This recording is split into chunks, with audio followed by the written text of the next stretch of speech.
Ladies and gentlemen, boys and girls, welcome to the UX World.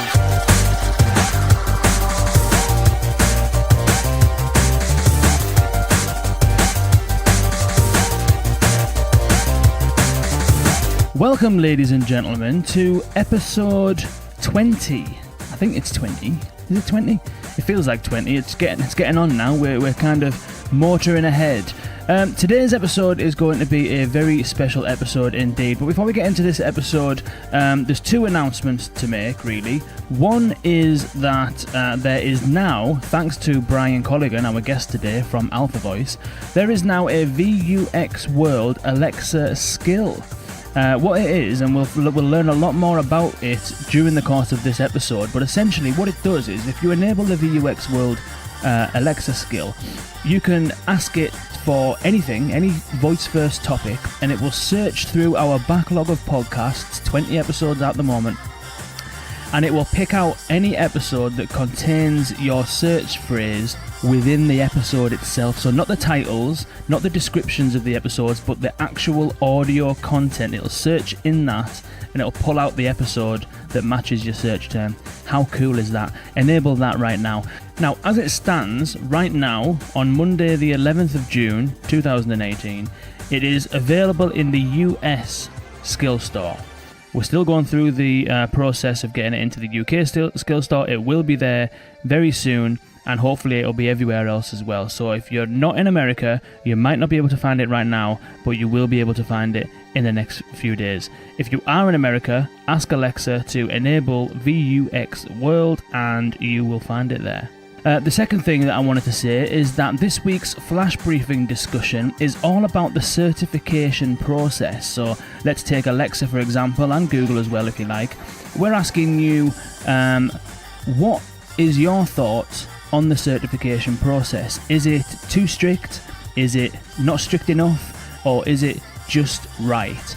Let us know your thoughts and your experiences with the certification process, any tips and hints and tricks that you've got for getting through the process, or rather anything that you've learned through trying to get your skills approved. Throughout the week on the podcast we'll be discussing that, so do get involved. Head to vux.world/flash. You can upload some audio or a video response to that and we'll play that on the flash briefing. There'll be another poll on Twitter going on asking the same question, so you can get involved over there, and you can also head to facebook.com/vuxworld. One of the things, and before I'll introduce our guest Bryan in a second, we also have Dustin Coates with us as well. And I'd just like to get both of your thoughts on this before we move on, because what I've noticed when I've been testing the flash briefing is that Alexa seems to have trouble understanding VUX World. I don't know if you've come across that before, either of you. Yeah, absolutely. So when we were building the skill, the way that you have to do it with the invocation name was really interesting. We kind of had to hack it with a period and a space and really explicitly pronouncing VUX World, and in a manner that's just not natural. That's how you have to launch it. So we could talk about that in the future, maybe launch it under a different invocation name, but for now it's VUX World.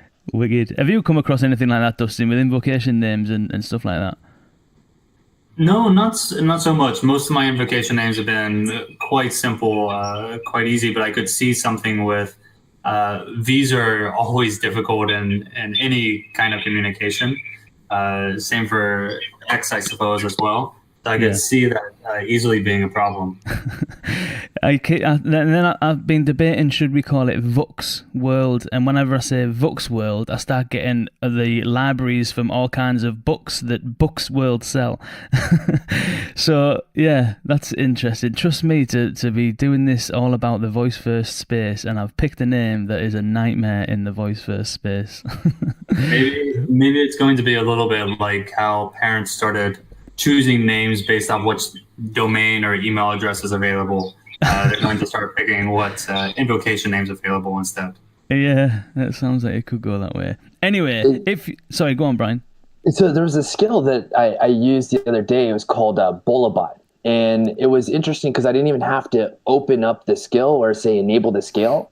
So Okay. I was surprised because, like you said, Dustin, with the B's and the V's, but Bolabot worked. They kind of do like a Wikipedia style search engine, um, Right. and they get answers back like very similar to what Google Home does on Alexa. They're able to do a giant search engine and give you a response back. But it was cool because when I said ask Bolabot, I didn't even have an enabled the skill. So that was interesting. That is interesting. Is that a new feature or something like that? Yeah, they're I moving think, more and more towards these implicit invocations or implicit enablements. Ah, okay. That sounds cool. Wicked. Well, maybe we won't have to worry about that then. But for now, maybe you will, maybe you won't, I don't know. Try and enable the VUX World Alexa skill and also the flash briefing. So, with that, let's get on with the show. We've heard Bryan, and here he is again. Hello there, Bryan Colligan, founder of Alpha Voice. Hello. excellent. Kane, thanks for having me. I really appreciate this. What you guys are doing is awesome. Helping out the voice ecosystem and pushing out like all this great content. This is great to be here. Wicked. Pleasure to have you. And you heard Dustin as well. Hello there, Dustin. Hey, Kane, how's it going? Bryan, looking forward to chatting about what you guys are building. Wicked. It's sounding good. Cool. Okay then, Bryan. Do you want to? We'll tend to, as podcasts typically do, and at the moment we're kind of following the typical podcast format with this kind of stuff. Should we kind of have a little bit of a chat about your background and your career, your skill set, and how you kind of came to the Alpha Voice point? Absolutely. Cool. Yeah. So I've been doing startups for like the last 10 years, launched multiple companies, had an agency. I launched a mobile app, a mobile payments app, and I kind of always come back to this voice. So the first mobile app I ever built, I called Do Sonic, and it basically read RSS feeds from blogs and then spoke it on your iPhone. This was like 2010, 2011, and it was horrible. It was like a terrible, terrible experience. I was just thinking that sounded like a good idea. That sounds like an alright idea, that. Yeah, well, so we'll get into like more about Alpha Voice and why we're doing what we're doing. But when I built that app, I tried to go raise money for it, and I went to venture capitalists and said, "Hey, look, I built this app. It's really cool." And they're like, "Oh, this is terrible, but we like that you built an app, and we have all these startups that want an iPhone app. And so, how would you like to build iPhone apps for these startups of ours?" I'm like, "Yeah, I could do that." And so that got me started on the entrepreneurial path and built an agency called Apollo Matrix and sold that a bunch of years ago, and moved out to here to Silicon Valley and been doing a lot of front end development and growth hacking for startups. And so last year, actually 2 years ago, was working on a startup in the SEO space and built this thing called Alpha Pages. And so it was all about Google AMP and SEO, and it was a lot of experiments and helping friends like just increase their SEO in Google, and got this opportunity to do a big contract. And I was going to have to go all in on this and hire people to maintain the contract and everything. And I thought to myself, is SEO going to be larger or smaller in 5 years? This is about a year and a half ago. And I was thinking, well, whenever you start a company, you got to be in it for 5 years. And to me, I thought it's going to be smaller. And the reason why it's going to be smaller is specifically voice. People are going to be talking to the computers. And right around that time, I had read this thing in Mary Meeker's Internet Guide to the Internet. She puts out this report every year. And it basically said that Google now has voice translation at 96% accuracy. So, and humans can understand at 95% accuracy. So now just the words that are coming out of somebody's mouth, the Google transcription can understand it 1% better. So if you're thinking about this and you're thinking, okay, the point of me talking is to have people understand me, I'm going to be more likely talking to a computer than I am going to be a person in the future, because the computer is going to understand me more. And with that's a really scary kind of dystopian thought there. But that thought experiment led me to believe I'm like, I have to get into voice, right? I have to be in this space. I have to play in this space. And so a year and a half ago, started building some really crappy apps again. I've been doing a lot of crawling and scraping, and so got a whole bunch of data in a database. And I was thinking you can ask questions about companies and then just plug that data into Alexa. So I built it, and it was terrible. It was a horrendous experience. Once again, it had to do with the quality of the voice that's coming out. And so in the podcasting space, there's this kind of term called ear fatigue. And what happens is that the voice that you hear needs to be easy on the ear to consume it, because it becomes annoying and harder to consume. If you have to use more thought process in understanding the voice that comes out of like an Alexa or a Google Home, you're going to turn off your attention. So it's really, really important to have high quality audio that comes out of these experiences. And if you could just kind of look for usage statistics out there, the number one thing that people use their smart home device for is music and music streaming, which is like high quality audio because it's easy on the ear. So if you kind of like take those things together, and I'm a complete like podcast addict. I like listen to when I program all day long. I always have a podcast, Joe Rogan, Sam Harris, like all these kind of like intellectual podcasts I just have on all the time. And essentially, I was like, okay, here's something that I love. I understand it needs high quality audio experience. So why don't I build an easy way for podcasters to get on to Alexa? And that's pretty much where Alpha Voice came from. So I started looking at that, and it's really hard. Like if you as a podcaster want to get onto Alexa, it's extremely difficult. You have to have a programming background. So they did launch this thing with TuneIn, where if you put your podcast on TuneIn, it's on there. But TuneIn is not really an ideal experience. All you can really do is say play latest episode, and then you can say next to go on to the next episode and next to go on to the next episode. But if you're a content creator and you have 200 episodes, like they're never getting to episode 1 and 2, right? And so we were looking at that. We looked at the market, and we were like, okay, so what's the ultimate experience? So I had this problem.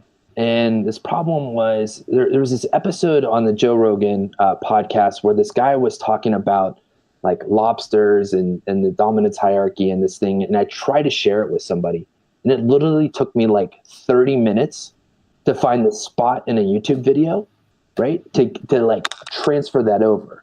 So I'm like, that's the problem that I'm solving, right? So we started to think about how we could do this, how we could build this app to serve the podcasters, but also have an interaction map, a voice experience that was a quality experience that people would want to use, and like what use cases are we trying to solve around that. So what we ended up doing was building a search engine on top of every podcast that comes into Alpha Voice, right? So we transcribe the audio, we SRT the audio, and then we can know exactly where in the audio something was said. And so when you're talking with an Alpha Voice skill powered by Alpha Voice, we search every single episode of a podcast. So now that library becomes available, the entire library becomes available. And so if you're saying, oh, I would like to hear the VUX World episode where Josh from Mycroft is talking about his hardware platform, boom, that episode comes right up and plays on Alexa. Wow. That sounds like it's right up your street as well, that, Dustin, in terms of the search side of stuff. So you're talking about there the indexing all of the podcasts. Is that to understand what people are, which specific podcast people are looking for? Or is that to take people to that specific place in the podcast or the YouTube video or wherever? Correct. So it's actually both correct. So we have a premium feature where we can get down to the part in the episode right?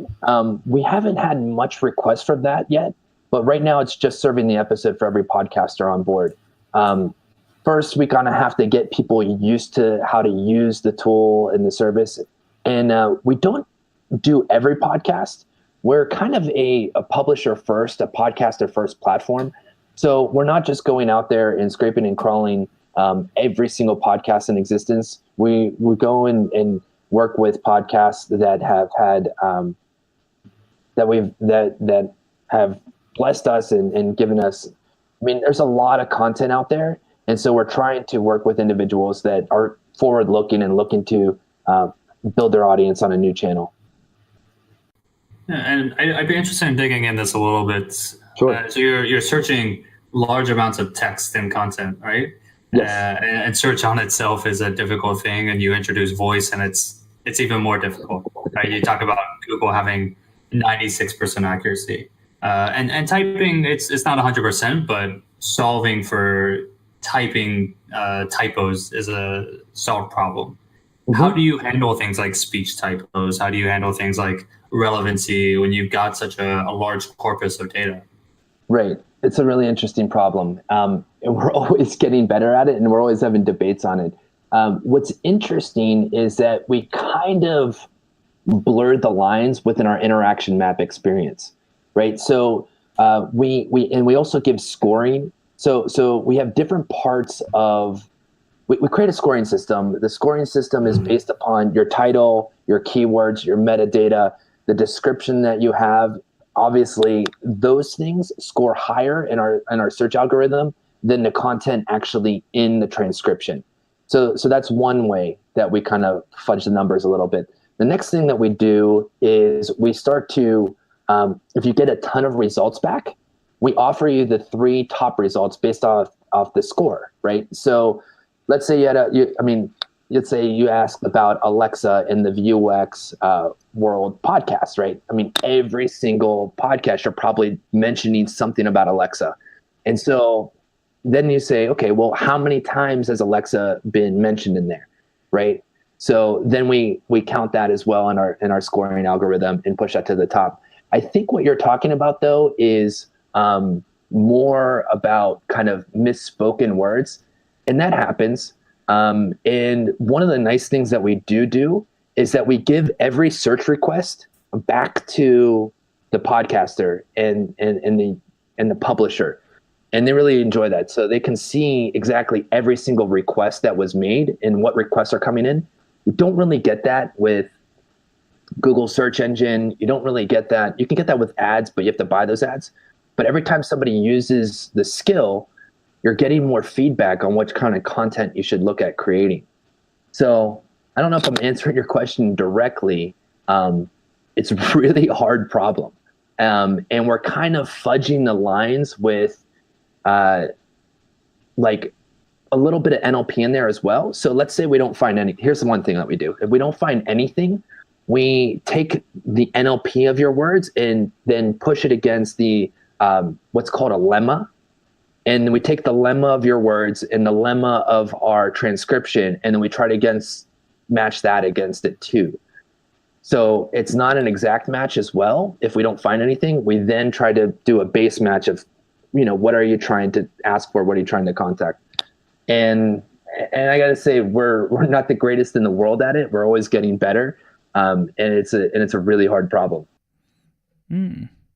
So what's the lemma? A lemma is a base part of a word. So basically, like, we're getting into grammatical. So like to be, right?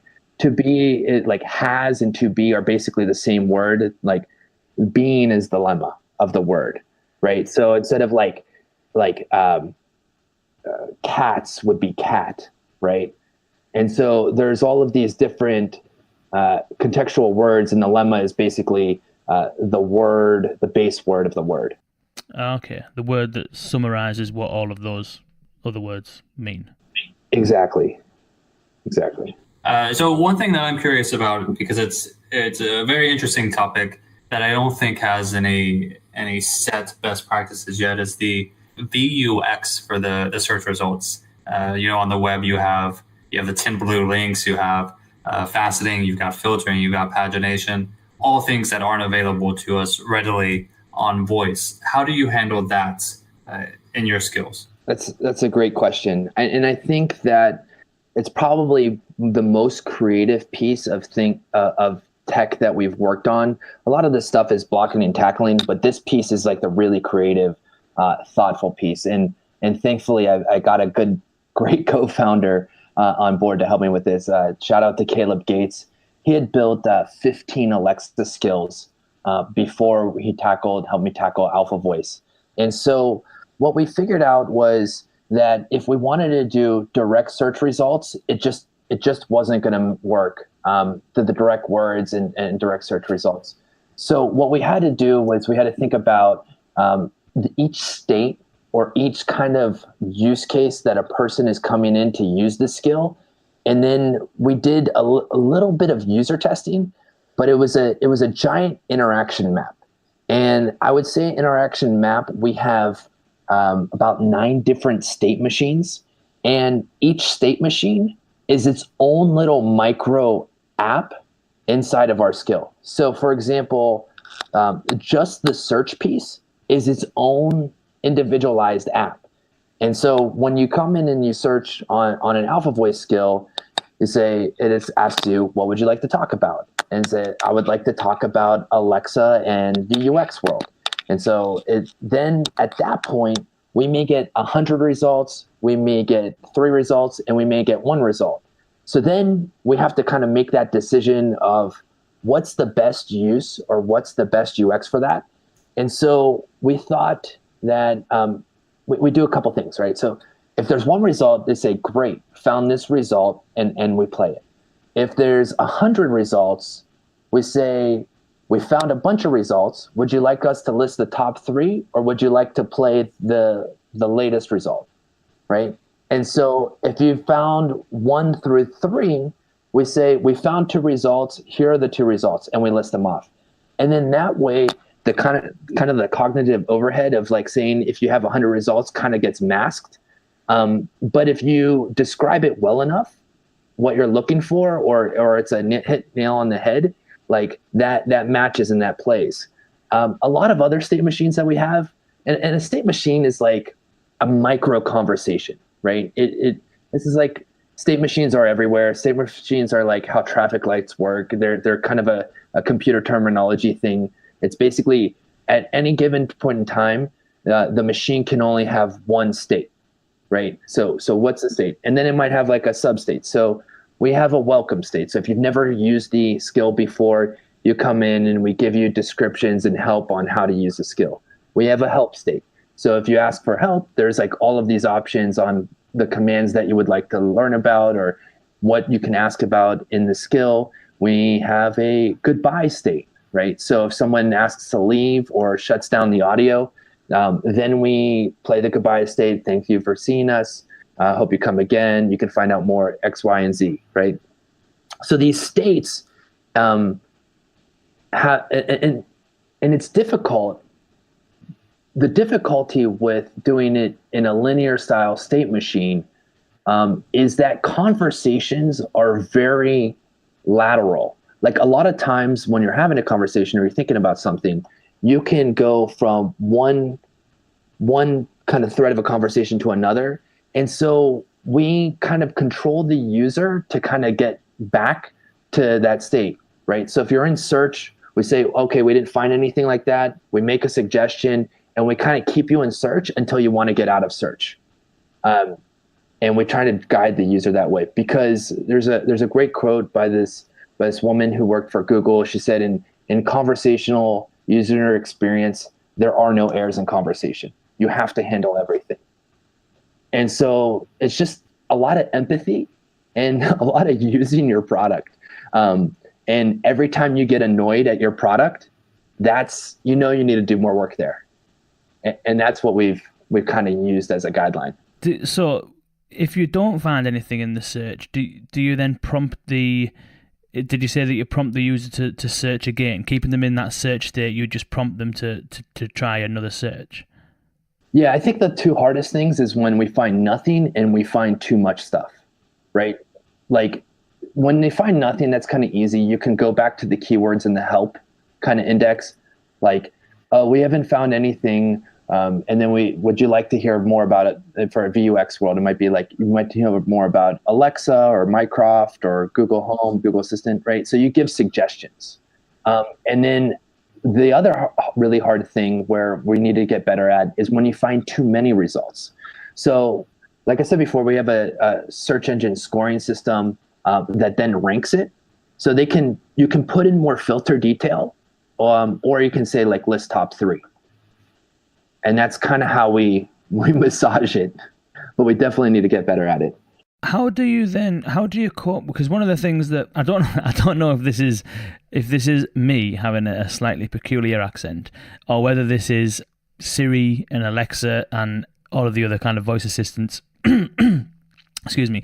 Whether it's my accent or whether it's these not understanding me all the time. They understand me most of the time. It's probably that 96% of the time. So it may be just that sometimes it doesn't understand you because it can't understand 100% of everything that everyone says. I don't know.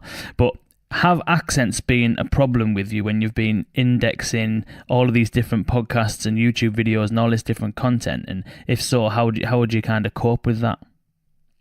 Yeah, so we use Google for transcription, right? So we use their transcription API, and so they're pretty much the best. And so we can't really be better than them. And you're right, accents are a problem. I see it all the time. My kid's 3 years old, and she tries to use it, and she's got like a 50% hit rate on her requests, right? Because she just doesn't have the elocution and like an eloquent way of speaking, and so I get to see it firsthand, not necessarily with accents, but with a child, and it can be very frustrating. But it just means that the whole ecosystem, I really feel that the whole ecosystem is in like the Palm Pilot days. This whole voice thing is a wave. And it's a wave like the mobile wave. Like, it's going to change everything. But we're talking about early BlackBerry Palm Pilot days with all of this stuff. Like, there's a lot of work to do. And so accents, foreign languages, children, people with speech impediments, there's a lot of people that are going to be like left out if this problem isn't going to be solved. And there's a lot of great engineers at Google. There's a lot of great engineers at Amazon working on this type of stuff. And the more access that they have to more accents, the more likely that it's going to get better. So it's kind of like a inverse equation right now. So basically, they're not getting enough data from accents to make it better for accents. But the more people with accents use it, the better it gets. We will be right back with Bryan Colligan in just a second. But first, I'd like to tell you about an event that's happening on the 14th of June to the 16th of June. It is called Talk to Me. It's a hackathon in Berlin, in Germany, a 3-day hackathon. It's organised by a group of incredible people, Alexei Vidinov, Anil Kumar, Krishna Shetty, and there's a whole host, there's a whole team behind it. They're really, really passionate and keen on this kind of, on this area, the voice first area. This hackathon, as I say, it's 3 days long. It's in Berlin. There's a series of venues across Berlin, and the aim of the game really is for a group of like-minded people to come together to discover things like voice first concepts. You'll be designing voice user experiences, whether that's actions on Google or skills on Alexa, creative prototypes. There'll be, if you can code, fair dues. If you can't code, don't worry, there's tools that they'll provide you where you can build stuff without even needing to code. There's over 5,000 euros worth of prizes available. Presumably that'll go to the groups and people who've created the best concepts, the best prototypes, who've got the most original ideas.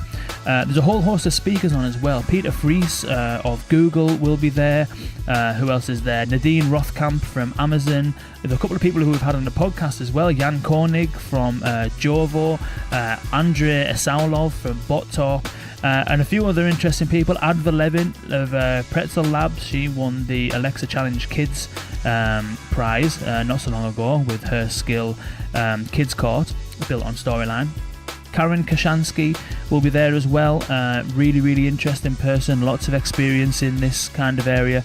So it looks like it's going to be an incredible event. The tickets are starting from about €30 going up to just shy of €50, but it's this week. So get on it. It sounds like it's going to be an immense event. A little bit too short notice for me to get to, unfortunately. I would love to be there. It sounds like it's going to be an immense event. But do get involved. I'll put the website links and the ticket links and all that sort of stuff in the show notes. But essentially, it's just talktome.berlin. How easy is that? Get there, check it out. It's going to be an amazing event. And definitely going to get myself to the next one. So, ladies and gentlemen, without further ado, let's get back to Bryan.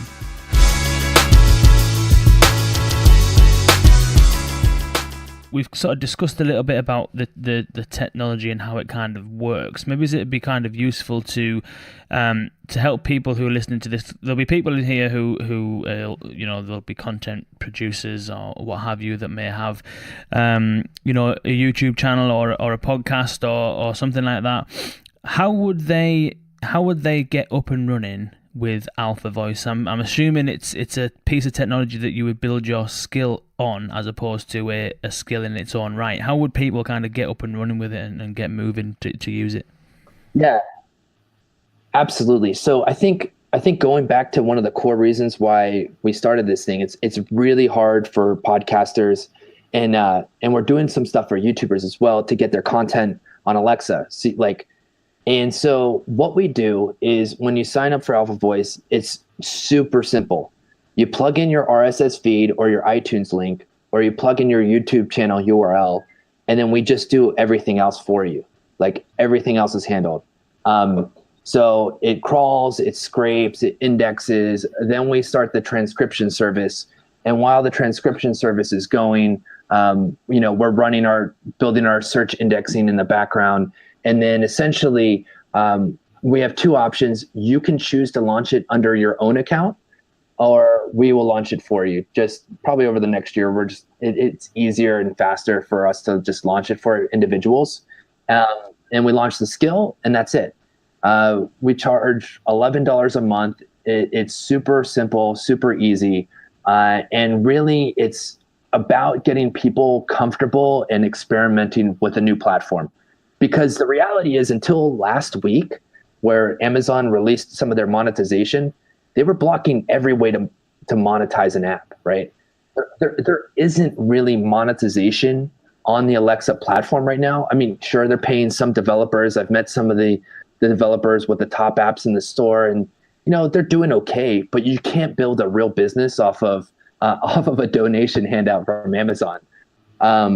So, last week they launched their kind of their monetization functionality, and that's really exciting. So we're building that in, right? So now if you want to do a donation-based system or a micropayment, or say, here's half the episode, pay $1 to listen to the other half of the episode, we're starting to build that, and probably 2-3 months away from actually rolling that out. But that's something that's interesting. Yeah, that sounds good, because when we spoke on the phone briefly before we were setting up this call, that was kind of one of the things that you were talking about in terms of the ideas that you had in terms of when you see some of those articles or something like that where it'll show you half the article, then if you tweet the article you'll read the rest of it or something exactly. Like that. And you mentioned that was one of the ideas. Is there any other things that you've kind of got either in the pipeline or things that you're thinking of that are either feature requests that you've had or enhancements that you're planning? Any other things in the pipeline along those lines? Yeah, absolutely. So we have a client called AdHoc, and they're a AdWords optimization company, machine learning AdWords optimization company out in New York. And essentially what they wanted to do was start to experiment with the idea of voice search and lead generation with voice search. So their whole thing is like, okay, we want leads. We don't want money. We don't want advertising. We don't need subscription. What we want is the people that are using our skill. We want to do a lead capture. So for them, we're building an SMS capture feature, so that once they use the skill once, they use the skill twice, they ask for their third video, it's going to pop up and ask them for their SMS, so for the phone number. And the reason why we ask for their phone number versus an email is because it's much easier to get numbers from Alexa than it is to get an email. And so then now we have their number, and we're going to give that to Ad Hoc, and then they can follow up on their own and do whatever kind of campaigns that they want. So I think there's 5 business models in the voice space right now. Only a couple of them are available. So we just talked about lead gen, donation based. There's a lot of podcasters that have their whole entire monetization model based purely off of donations. Radiolab, Sam Harris are great examples of that. Micro content and micro commerce, microtransactions. So we're playing with the idea with one client, like, how much does it cost? How much should you charge for an hour-long podcast? Is it 10 cents? Is it 25 cents? And so we're kind of thinking through that right now, where they want to do a microtransaction. Obviously, there's a subscription, and this is kind of a common one with really high-end content producers, people that do this entertainment for a living, that have like a large consumer audience. There's e-commerce. So like, again, last week, they just launched the tools to be ability to have an e-commerce engagement, so people can buy merchandise and t-shirts and hats or whatever from the content creator. And the last one is advertising. And right now they're allowing streaming advertising. So if you have an audio stream, you can advertise. You can't do any advertisement with Alexa's voice. I mean, there's a ton of unwritten rules in this space, right? So we had a client skill get rejected because on our exit state, where it said, thank you, thanks for listening. If you want to hear more, go to alphavoice.io. And because it was a promotion using Alexa's voice, they rejected the skill. And it took 2 months to figure out that was the issue from them, like back and forth of their support. Like, wait, what's the advertisement here? Why are you rejecting it? And I think that becomes really concerning to me, where Alexa and Google are really starting to control the conversation in a way that's very heavy-handed. I understand it's their platforms, and I'm building skills and apps and actions for these platforms, but at the same time, a lot of things are getting censored. Like, for example, we have this client is comedian, and he has a comedian podcast, and they talk about baseball and swearing, and they're just making jokes, right, all the time. They drop an F-bomb here and there. It's not something that's like hate speech or anything, but they completely blocked it. They're like, we only want family-friendly content on this device. And so to me, like, monetization is cool, but this heavy-handed censorship means that you're going to have to play behind in these certain lines. And the scary part is you don't even know where the lines are, right? So do we want to live in a world where the way that we interact with and communicate? All right, so here's the thing. If we are going to talk to computers more than we talk to people, and I know I'm talking 5, 10, 20 years in the future, and this is the way that we communicate, do we really want every conversation to be like this safe space, right? Like, can there be, what is the line for censorship? And I know there's a lot of YouTubers out there that are really upset with this. They're getting demonetized left and right because of either their political stance, or they mention alcohol or tobacco in a YouTube show, and then their whole channel is demonetized. So it's concerning for me, for the content creators, right? So my job is to help content creators get on these different channels. And then so I need to be the voice of the content creators too, which is like, hey, provide us the tools to make a living from what we do, and to get us over the hump, when we're just starting out. And I don't think there's a great platform out there for that, right? Because you either have to play within the lines of censorship, or you no longer get advertising on YouTube until you hit like 10,000 subscribers or something, or it's 10,000 hours of listenership a year. So there's no like incremental way for a person to hone their craft, get their content out there, and when you get that first $20 check from YouTube or whatever it is, $100 check from YouTube, and you've been at it for 6 months, that drives people, and so going on to this new platform, going on to this new channel of voice, I do have a bit of concern about really understanding what can be done and what can't be done, and then where's the conversation with these guys and their guidelines, because it seems to me that it's really not clear right now. So are they, for the approval process then, are they, well, they must obviously test it to some degree. So is that how they've kind of picked that up then? They've gone through and they've had a long listen through some of the podcasts that were in there and picked stuff out of them. They must have been fairly thorough if they've gone to that kind of extent. Yeah, the certification process is pretty thorough. We're getting testers all the time, and I put out some videos on YouTube about how to do growth for these Alexa skills, and one of the hacks that you can do is rotate your keywords every once in a while, and then put the keywords in for your competition. So whoever, like UX World, when we launched it, we'll talk through it. We'll do a short little session, and who's your competition, what are your keywords, and then you put that into the skill. And then what happens is, I'm getting to the point in a second here, but when you put that in the skill, and then you go to the hot and new section every time you update your skill. And then you can start to understand how many, like what keywords are getting you more installs and more enablements. So there's skills that we've done that we're using this tactic on, and then they come back rejected. And so every time you submit it, you go through the fine-tooth comb, and there are definitely people who are very lackadaisical and like, oh, this skill is certified and it's good to go.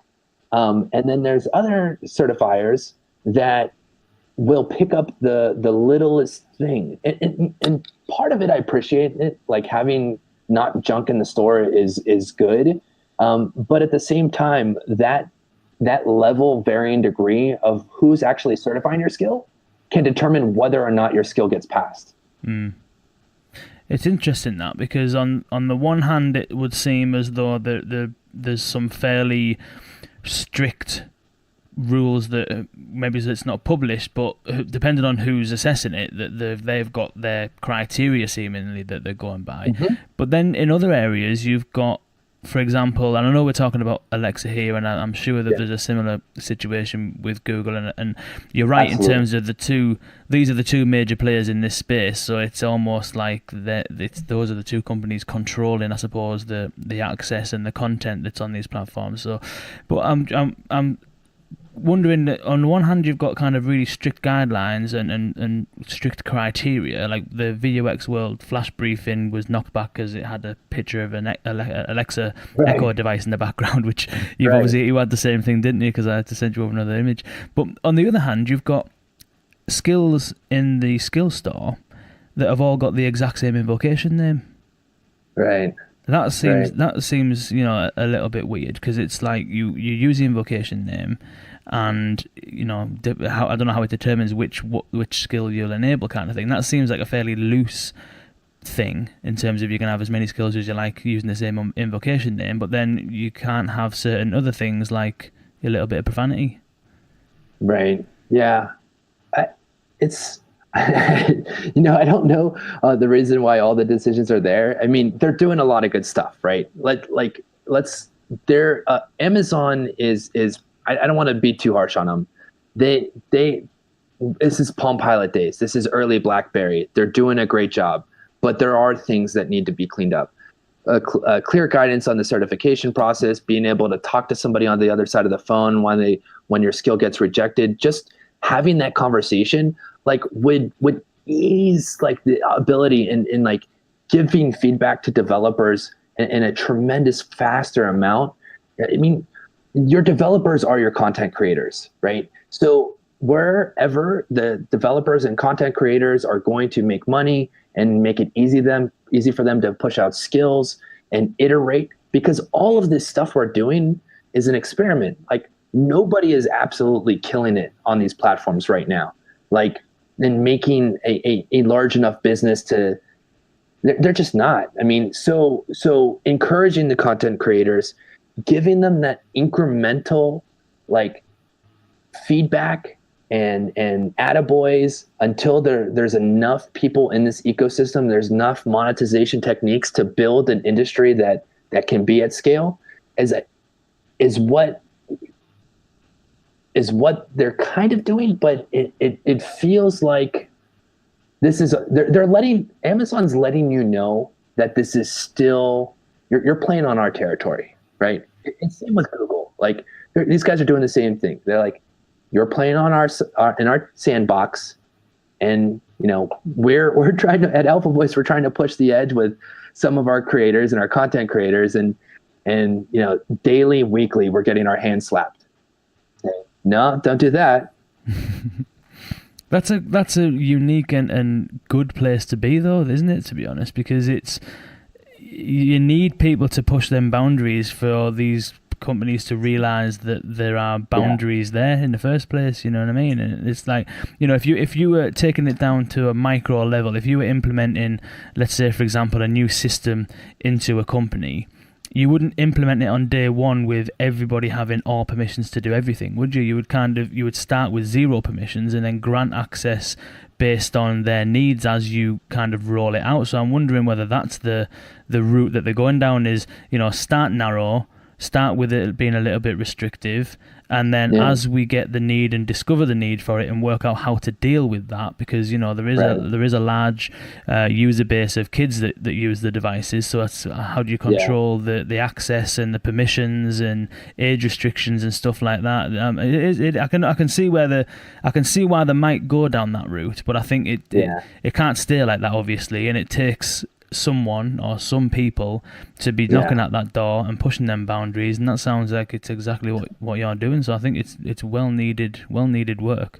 Absolutely. They're large market cap companies that have huge liability if something goes wrong. So I get it. They're being responsible. That's cool. But, like, if you think about it another way, if Chrome was censored when the Chrome browser launched, like, would anybody have used it? Like, no, they wouldn't have used it. I mean, that's why you gotta, like, kind of support the creators in the space. I think what Josh from Mycroft is doing is amazing. Like that platform is something that and we might be working with them and pushing content out there. But that platform and then the idea of an open OS is something that feels more like the internet, right?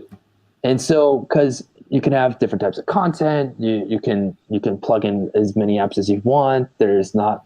So I think you're right. I think you're basically mouthing their policy, which is like, we don't know what we don't know yet. We have large market caps. We have to be responsible. But right now, I feel it's too constricted. And as long as it starts to open up and we can have basically freedom of speech on these voice platforms, right? And we have laws, right? So the freedom of speech should be the laws. What we have politicians and laws, and these laws are put in place, and judges, and they discuss and debate this, like, all day long, what should be legal to say and what shouldn't be legal to say. And I think we should use that as our guidelines. Yeah, but Bryan, at the same time, you are essentially asking Amazon, you're asking Google, hey, can we be on your platform? They're providing that platform to you.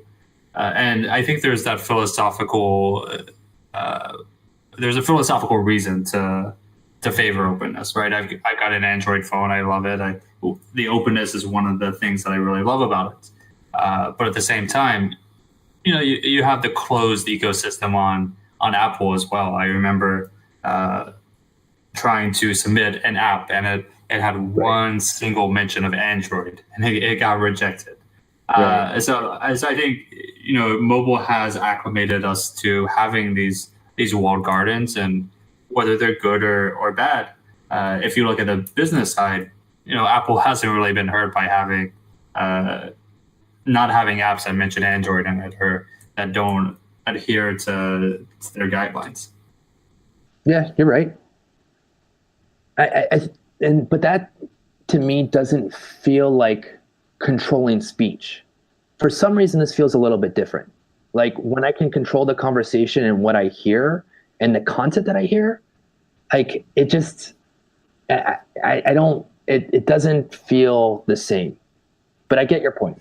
So as with everything technology-wise, things move pretty quickly. That discussion was filmed a couple of weeks back, and since then there's been a dialogue between Bryan and Amazon, and Bryan has figured out exactly what was going on with the certification process that he's referring to there.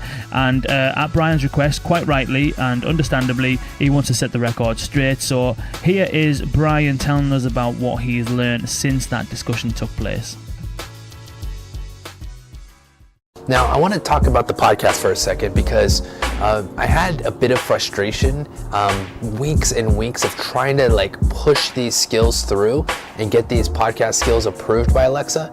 And I was getting vague feedback. I didn't really understand what was going on.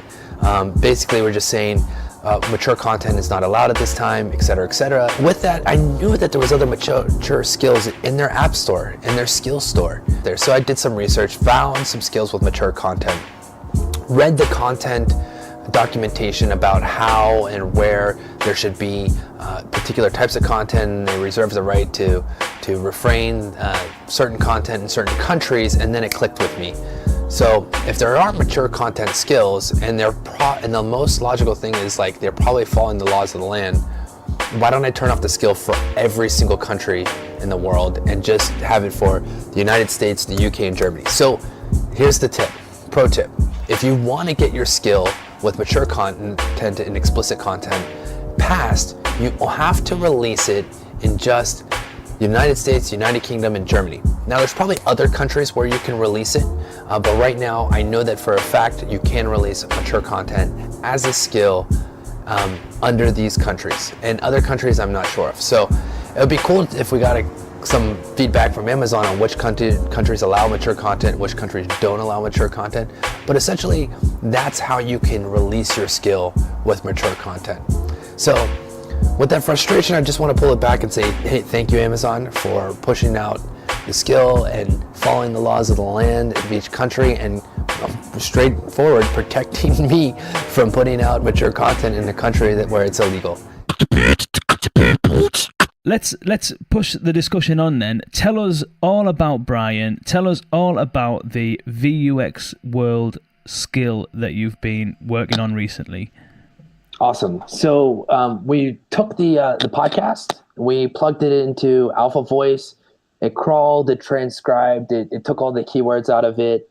And essentially what we're launching with the VUX World skill is an ability to ask the VUX skill a question and get a response in the form of a podcast.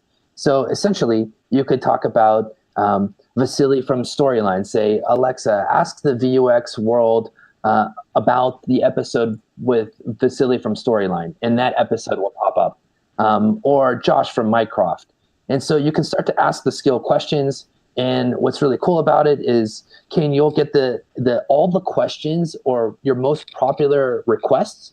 You'll start to see everything that everybody has asked your skill ever. And then the users on the other side, they'll get to pause, fast forward, and engage with the skill in a way that no other Alexa skill is capable of doing right now. Wicked. That sounds absolutely unreal. And everybody who is listening to this, you can, by the time this comes out, that will be available. So get yourself onto the skill store and enable the VUX World skill. Hopefully it'll pick it up when you say VUX World. Try Vux World. I don't know how it'll work. We'll find out. We'll work that out. Before we wrap up, you were talking about there in terms of the analytics side of stuff and being able to get finding out what people have been asking and things like that. Is there anything else analytics wise that the platform offers? Yeah, it's interesting. You'll speaking of requests, sometimes you'll get random requests in there that really shouldn't be in there. So that's something interesting that we have to figure out if we need to censor or not, because the session kind of stays open. Analytics, we give analytics in terms of plays. I think requests is the most interesting things, but plays, session opens. We pipe in the content. If you have us launch a skill for you, we pipe in all the content that you would see on the Amazon dashboard, so you can compare and contrast. And quite frankly, there's not as much usage as the normal flow and the normal behavior of how people consume podcasts, but the whole entire ecosystem is booming.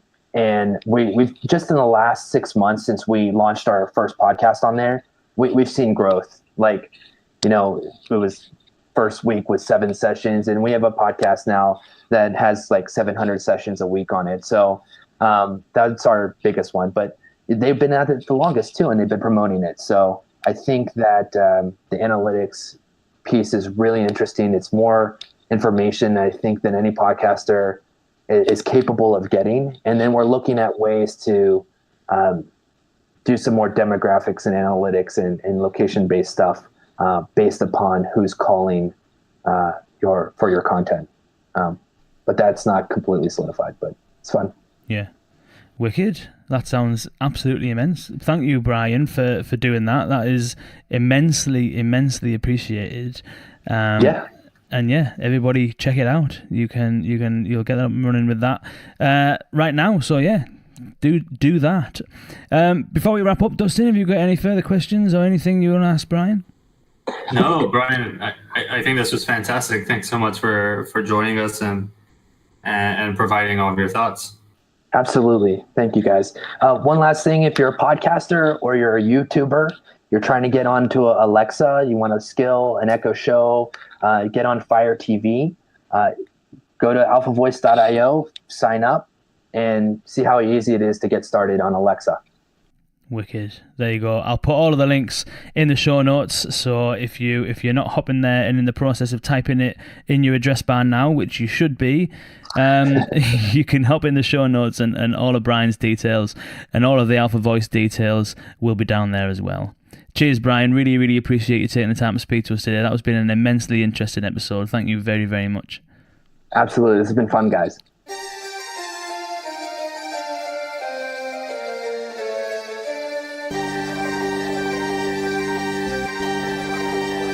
That was Bryan Colligan from Alpha Voice. Thank you so much, Bryan, for joining us on the podcast. That was a really interesting podcast that we got. What I liked about that is we got real deep into detail straight away, and that's kind of give us a bit of momentum and sent us flying, talking about the specifics of how they handle voice search over there at Alpha Voice. We're talking about some of the difficulties in indexing podcasts and some of the usability issues around finding stuff, and how content creators can establish a presence on voice with providing a user experience that is sensible, as opposed to just playing the latest episode and that's it. So loads of stuff to think about there, not just for podcasters, but for anyone who has a presence on YouTube, any brands or marketers, or even people who are in the scene developing and designing these voice experiences. Quite a lot of people have YouTube channels and put video content out quite often, so that there's a whole heap of interesting functionality and opportunity with Alpha Voice. Do check it out. I'll put the links in the show notes as always. Do check out the VUX World skill, which is now available. Thanks to Bryan. Thank you very much for that. Check it out, give it a whirl, and also enable the VUX World Flash Briefing. We're going to have a little bit of fun with the Flash Briefing. We're going to try, rather than just playing clips of the podcast, we're going to try putting some exclusive content in there. Hopefully every day. We'll aim for every day, certainly a couple of times a week. So yeah, enable the Flash Briefing, enable the VUX World skill, and do check out Alpha Voice. Thank you again, Bryan, for joining us. Thank you, Dustin, for joining us as well, and thank you all for listening. Until next time, see you later.